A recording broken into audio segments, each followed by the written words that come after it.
Welcome to Swastik tutorials. आज हम लोग एक ऐसे लड़के की कहानी जानने वाले हैं जिसके पिता लोहार थे और वो एक बुक बाइंडिंग वाले किताब की दुकान में काम करता था। लेकिन आगे चल कर के उसने फ़िज़िक्स और केमिस्ट्री दोनों में ऐसे ऐसे काम किए कि आज भी उनका जो है सो चर्चा किए बगैर फ़िज़िक्स और केमिस्ट्री की कहानी कंप्लीट नहीं की जा सकती है। तो आइए कहानी शुरू करते हैं। बात है 1791 की। 1791 में एक लड़के का जन्म होता है और उसकी पढ़ाई लिखाई की ज़्यादा चर्चा कहीं नहीं मिली। हम जहाँ कहीं भी उसके बारे में ढूंढना शुरू किए तो पढ़ाई लिखाई का ज़्यादा जो है सो डिस्कशन नहीं मिला। सीधा कहानी में एंट्री होता है 13 साल के बाद। 13 साल के बाद उस लड़के को एक किताब की दुकान में नौकरी मिलती है। एक्चुअली बुक बाइंडिंग की किताब की दुकान थी वो, वहाँ पे नौकरी मिलती है। और वहाँ पे भी नौकरी किस चीज़ का काम था, तो चाय पानी पिलाना उसका काम था। उसकी लगन देख करके जो बुक बाइंडिंग वाले स्टोर थे उसके मालिक ने उसको बुक बाइंडिंग का काम सौंपा और बुक बाइंडिंग उसको बहुत पसंद था। एक्चुअली उसको किताब ही बहुत पसंद था, इतना ज़्यादा किताब पसंद था कि वो बुक बाइंडिंग करने के बाद उन किताबों को पढ़ जाता था। और जो फॉर्मल एजुकेशन स्कूल की जो पढ़ाई नहीं हुई थी उसकी कमी अब वहाँ पे उसकी पूरी होने लगी। और किताबों को पढ़ते पढ़ते पढ़ते उसका इंटरेस्ट बहुत सारे थ्योरीज़ में डेवलप हो गया और जो बातें उसको अच्छी लगती थी उन सारी बातों की किताबों को वो और ज़्यादा सर्च कर कर के और उन पे नोट्स बनाता रहता था, उन पे नोट्स बना बना करके लिखते रहता था। एक बार उसी दौरान उसकी भेंट हो जाती है एक बड़े साइंटिस्ट से, बड़े अमीर साइंटिस्ट से, और उस अमीर साइंटिस्ट ने उसको अपने शो पे इनवाइट भी किया। वो बहुत सारे प्रोग्राम्स करते रहते थे, साइंटिफिक रिलेटेड बातों का एक एक्सपेरिमेंटल प्रोग्राम होता था। वहाँ पे वो लड़का जाता है और उन सारे एक्सपेरिमेंट्स को देखता है और घर आ करके फिर से टाइम निकाल करके उन सारे बातों को अपने लैंग्वेज में लिख देता है और 300 पेज का जो है सो एक नोट तैयार करता है, उसको अच्छे से बाइंड करता है और वो फिर से ले जा करके उस जो बड़े साइंटिस्ट थे उनको जा करके देता है। उसके इस प्रेजेंटेशन से वो साइंटिस्ट बहुत खुश होते हैं और वो साइंटिस्ट कोई और नहीं हम्फ्री डेवी थे, जो बहुत फेमस साइंटिस्ट थे और केमिस्ट्री में उनका बहुत सारा कंट्रीब्यूशन है। उनकी कहानी किसी और एपिसोड में आपको जो है सो हम बताएंगे। तो हम्फ्री डेवी ने इस लड़के को देखा और ये लड़का कौन, तो और कोई नहीं, इलेक्ट्रोफिज़िक्स का जो मेन कंट्रीब्यूशन है फ़िज़िक्स में, डायनेमो है या फिर इलेक्ट्रोमैग्नेटिक इंडक्शन है या फिर केमिस्ट्री में इलेक्ट्रोलाइसिस है और बहुत सारा जो है सो इलेक्ट्रोलाइसिस का तो समझिए कि सारा कुछ। इलेक्ट्रोलाइसिस में जितना टर्म आपको दिखाई देता है, खुद electrolysis, electrode, anode, cathode, cation, अनायन, ये सारा कुछ टर्म्स जो है सो माइकल फैराडे ने ही दिया था। तो आज हम लोग बात कर रहे हैं माइकल फैराडे की।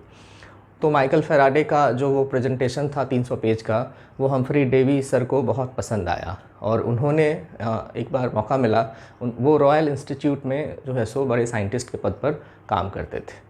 तो उनको एक बार जो है सो मौका मिला कि आप अपना एक असिस्टेंट रख लीजिए और उसके लिए उन्होंने हाल फिलहाल में माइकल फैराडे से उनकी भेंट हुई थी, तो उन्होंने माइकल फैराडे का नाम रेकमेंड किया। माइकल फैराडे किताब की दुकान से, बाइंडिंग की दुकान वाले किताब से वो चले जाते हैं हम्फ्री सर के यहाँ लैब में। वहाँ पे वो लैब असिस्टेंट का काम करते थे। बहुत ज़्यादा मौका वहाँ भी उनको नहीं मिल रहा था। लैब असिस्टेंट का क्या काम, तो टेस्ट ट्यूब को धो करके रखना, बीकर को धो करके रखना, केमिकल्स को अरेंज करके रखना और लैब को साफ़ सुथरा रखना। बट इससे भी वो बहुत खुश थे क्योंकि उनका जुनून था एक्सपेरिमेंट करना और वो उनको मिल गया था जगह। जब सारा काम ख़त्म हो जाता था तो लैब में वो थोड़ा टाइम निकाल करके अपना एक्सपेरिमेंट्स जो है सो करते रहते थे और उनके इस सारे काम को देख करके जो है सो हम्फ्री डेवी सर बहुत प्रसन्न रहते थे। एक बार हम्फ्री डेवी सर को उस काम से क्या हुआ कि छुट्टी मिल गई और वहाँ से उनको यूरोप के एक टूर पे भेजा गया कि आप दूसरे देशों में जाइए और दूसरे देशों को जितने साइंटिस्ट थे उन सबों से मिलिए और चर्चा कीजिए कि क्या साइंस का डेवलपमेंट जो है सो अभी समय में हो रहा है। तो वो टूर पे निकलते हैं। टूर पे उनके साथ उनकी पत्नी होती है और वो साथ में माइकल फैराडे को ले जाते हैं। माइकल फैराडे को असिस्टेंट के तौर पे ले जाते हैं। माइकल फैराडे उनके साथ रहते हैं और वो जहाँ जहाँ भी एक्सपेरिमेंट में, जहाँ जहाँ भी लैब में, जहाँ जहाँ भी साइंटिस्ट के साथ डिस्कशन में जाते थे, माइकल फैराडे उनके साथ होते थे। बट माइकल फ़ैराडे का ये एक्सपीरियंस बहुत अच्छा नहीं था घूमने का। उसका मेन कारण ये था कि डेवी सर की जो वाइफ़ थी वो माइकल फ़ैराडे को अभी भी नौकर चाकर के जैसा ही ट्रीट करती थी। कभी भी, एक जगह मेंशन किया हुआ है, कभी भी डेवी सर के साथ जो है सो माइकल फ़ैराडे को वो एक टेबल पे बैठ के खाना नहीं खाने देती थी। वो नौकर चाकर के साथ ही कहती थी कि आप जा कर के रहिए, खाइए, वहीं पे जो है सो आपका जगह है। खैर, माइकल फ़ैराडे सर धीरे धीरे जो है सो अपना काम करते रहे और उनका इंटरेस्ट दो चीज़ों में बहुत ज़्यादा था। एक तो इलेक्ट्रिसिटी में और दूसरा जो है सो फिज़िक्स का जो मैग्नेटिक पार्ट है उसमें। अब इसकी भी कहानी है। कई बार क्या होता है कि हम लोगों के बचपन में जो कोई समस्या या बचपन में जो कोई बात एक दिमाग में घर कर जाती है, आदमी पूरी जीवन उसी को तलाशते रहता है। माइकल फ़ैराडे के प्रॉब्लम क्या थे बचपन में कि वो पढ़ नहीं पा रहे थे और उसमें उनको लगता था कि सर्कमस्टांसेस तो थे ही। एक लोहार का बेटा बहुत ज़्यादा अमीर नहीं है, तो फॉर्मल एजुकेशन नहीं हुआ, तो पढ़ने का टाइम नहीं मिल रहा है, वो तो है ही। लेकिन वो इसकी कमी को नहीं अंदर से महसूस करते थे। उनको दिक्कत थी रोशनी से, लाइट से।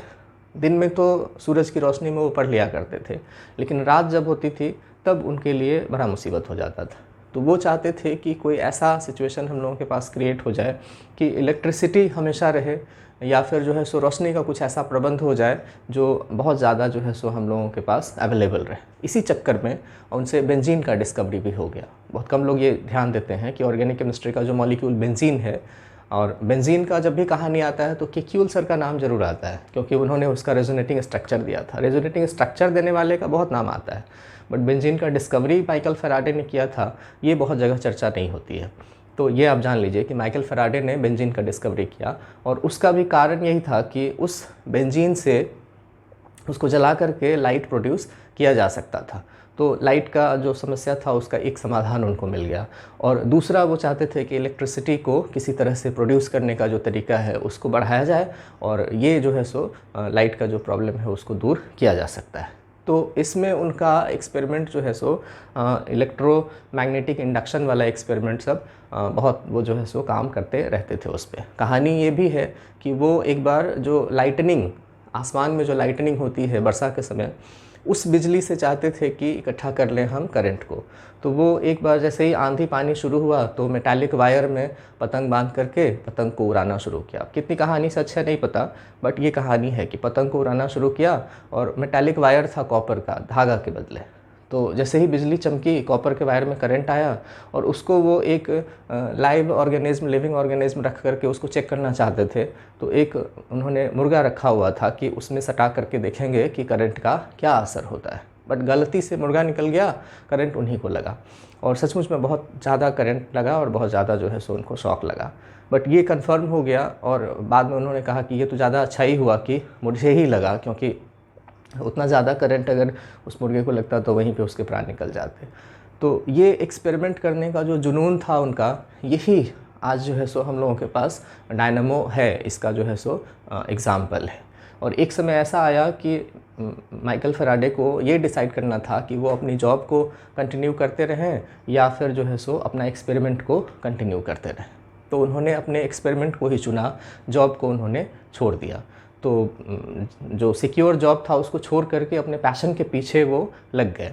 और कमाल की बात यह है कि डायनामो से रिलेटेड जो उनका एक्सपेरिमेंट का जो थ्योरी है, या फिर जो इलेक्ट्रोमैग्नेटिक इंडक्शन से रिलेटेड थ्योरी है, उसका उन्होंने कभी पेटेंट नहीं करवाया। ये जो है सो पूरे वर्ल्ड के लिए, जैसे आग का आविष्कार किसने किया, उसने पेटेंट नहीं करवाया, या फिर पहिए का आविष्कार किसने किया, किसी का नाम पेटेंट नहीं है, वैसे ही डायनामो और बाकी सब का नाम हम लोग क्रेडिट देते हैं माइकल फ़ैराडे को, बट माइकल फ़ैराडे ने उसके लिए अपना नाम पेटेंट नहीं करवाया हुआ है। ये ऐसे ही सोसाइटी को उन्होंने एक तरह से जो है सो गिफ्ट दे दिया है। और उसके बाद जो है सो माइकल फ़ैराडे का जो ये डिस्कवरी हो गया, तो फिर उनको बहुत सक्सेस मिल गया, और लगभग 45 साल तक वो जो है सो केमिस्ट्री के, फिज़िक्स के जो है सो प्रोफेसर के तौर पर काम करते रहे। और आई होप कि ये कहानी जो है सो आपको इंटरेस्टिंग लग रही हो, आपको बात जो है सो ये समझ में आ रही हो कि आदमी का शुरुआत कहाँ से होता है ये मैटर नहीं करता है। आदमी अपने इच्छाओं के बल पे या अपने जुनून के बल पे कहाँ पे पहुँचता है ये मैटर करता है।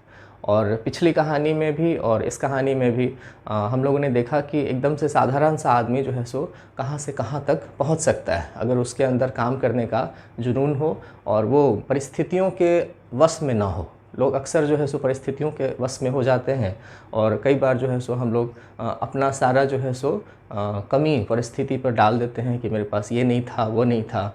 तो माइकल फैराडे जो है सो परिस्थिति के वश में अगर होते तो फिर वो बुक बाइंडिंग वाले किताब की दुकान में काम करते रहते और उनका जीवन वहीं पे बीत जाता। लेकिन उन्होंने अपने पैशन को चुना और कहाँ से जो है सो कहाँ तक पहुँच गए और आज जो है सो फिज़िक्स और केमिस्ट्री दोनों की किताबों में उनकी कहानियों को बड़े जो है सो ये से आप स्टोरीज़ को, उनके थ्योरीज़ को बहुत डिटेल में जो है सो आप पढ़ते हैं। पूरा Faraday laws of electrolysis chemistry में हम लोग पढ़ते हैं और उसमें जितना आपको कंट्रीब्यूशन इलेक्ट्रोकेमिस्ट्री में दिखता है उसमें से मैक्सिमम जो थ्योरेटिकल पार्ट है उसमें मैक्सिमम में माइकल फैराडे का ही कंट्रीब्यूशन है। तो आई होप कि ये कहानी आपको पसंद आ रही हो। अगली कहानी में हम लोग किसी और साइंटिस्ट के बारे में बात करेंगे और कमेंट में आप जा कर के बताएंगे कि किसके बारे में आप सुनना चाहते हैं। और इस कहानी को अगर आपने पसंद किया तो इसको लाइक कर दीजिए और वीडियो को जो है सो अपने दोस्तों के बीच में शेयर भी कर दीजिए। Thank you.